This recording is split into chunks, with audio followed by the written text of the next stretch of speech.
তো আমরা তিনটি সিদ্ধান্ত কিংবা প্রসেস যদি বলি তিনটি বিষয়ে উপনীত হতে পেরেছি।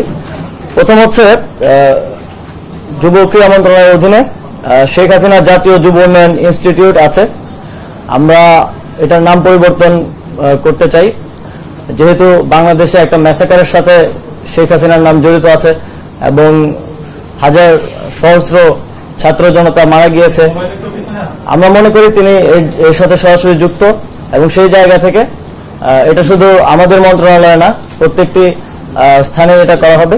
তো শেখ হাসিনা জাতীয় যুব উন্নয়ন ইনস্টিটিউটের নামটা আমরা পরিবর্তন করে বাংলাদেশ জাতীয় যুব উন্নয়ন ইনস্টিটিউট করছি এবং এই বিষয়ে প্রসেস চলমান থাকবে এবং দ্রুতই এটা কমপ্লিট হবে। আমরা পুরো দেশকে ঢেলে সাজাতে চাই এবং সেটা আমরা আসলে ব্যক্তির জায়গা থেকে নয় যে একজন ব্যক্তিকে আমি পরিবর্তন করে দিলে আমার হয়ে গেল, আমরা সিস্টেমটাকে ঢেলে সাজাতে চাই। আমরা একটা সিস্টেম গড়ে দিয়ে যেতে চাই এই অন্তর্বর্তীকালীন সরকারের অধীনে, যাতে করে যে ব্যক্তি আসুক সে ওই সিস্টেম ফলো করার মাধ্যমে এই যে দুর্নীতির কথা বলছেন কিংবা অনিয়মের কথা বলছেন সেগুলো যেন আর কখনোই ফিরে না আসতে পারে।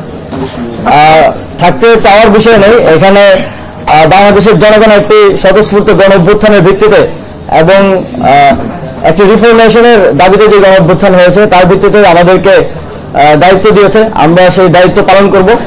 আমরা যতদিন দরকার ততদিনই থাকবো এই দায়িত্ব পালন করার জন্য।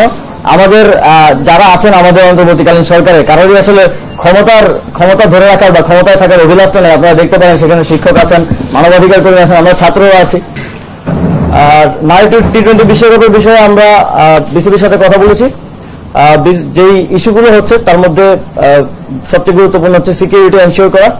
সিকিউরিটি এনশিওর করার ব্যাপারে স্টেট লেভেল থেকে কিছু কাজ করার ব্যাপার আছে। আমি আজকেই যমুনাতে গিয়ে ইউনুস স্যারের সাথে এই বিষয়ে বিস্তারিত কথা বলবো এবং তিনি একজন ক্রীড়াপ্রেমী মানুষ, তিনি অবশ্যই এটিতে আমাদেরকে সহযোগিতা করবেন এবং স্টেট লেভেল থেকে সিকিউরিটিটা আমরা এনশিওর করব। আমরা ইউএন এর সাথেও কথা বলবো যাতে তারা সাজেস্ট করে কিছু দেশের ট্রাভেল রেস্ট্রিকশনস আছে সেগুলো যাতে সমাধান করা যায়। এবং বিসিবির বিষয়ে যেহেতু বিসিবি একটি অটোনমাস ফেডারেশন, তো সিদ্ধান্ত তো আমরা দিতে পারবো না, আমরা বিসিবি থেকে সাজেশন নিতে পারবো, তাদেরকে সাজেশন দিতে পারবো। সো বিসিবির সভাপতি অনুপস্থিত আছেন। অবশ্যই একটা ফেডারেশনকে ওয়ার্ক করতে হইলে তার সবগুলো অর্গান ঠিকভাবে ভালোভাবে কাজ করতে হয়। সভাপতির মতো গুরুত্বপূর্ণ দায়িত্বে যিনি আছেন তিনি অনুপস্থিত আছেন, কিন্তু বিসিবি যেহেতু একটা অটোনমাস ফেডারেশন আইসিসির অধীনে, তো এই বিষয়ে আমরা সিদ্ধান্ত নিতে পারবো না। আমরা সাজেস্ট করেছি যারা বিসিবির ডাইরেক্টরস আছেন তারা এই বিষয়ে লিগালি কিভাবে আইসিসির লিগ্যাল ফ্রেমওয়ার্কের মধ্যে থেকে কিভাবে এই বিষয়টি সমাধান করা যায় এবং অন্তর্বর্তীকালীন সময়ের জন্য কাউকে নিয়োগ করা যায় কিনা সে বিষয়ে তারা আমাদেরকে পরবর্তীতে রিপোর্ট করবেন এবং এ বিষয়ে আমরা প্রসিজারটা চালু রাখবো। তো এই তিনটি সিদ্ধান্ত কিংবা প্রসেস যাই বলেন আজকে আমরা উপনীত হতে পেরেছি এবং সামনে আরো আজকে আমি সময় দিতে পারছি না কারণ আমাদের আপনারা জানেন প্রধান বিচারপতির শপথ গ্রহণ অনুষ্ঠান আছে। তো আমরা আরো বিস্তারিত কথা বলবো, আমি আবার এসে হয়তো আরো বিস্তারিত কিছু বিষয়ে সিদ্ধান্ত আমরা নিতে পারবো। আসলে আজকে সময় স্বল্পতার কারণে এবং নারী টি-20 বিশ্বকাপের কারণে বিসিবির সাথে আমরা আলোচনা করার সময় বা সুযোগ পেয়েছি।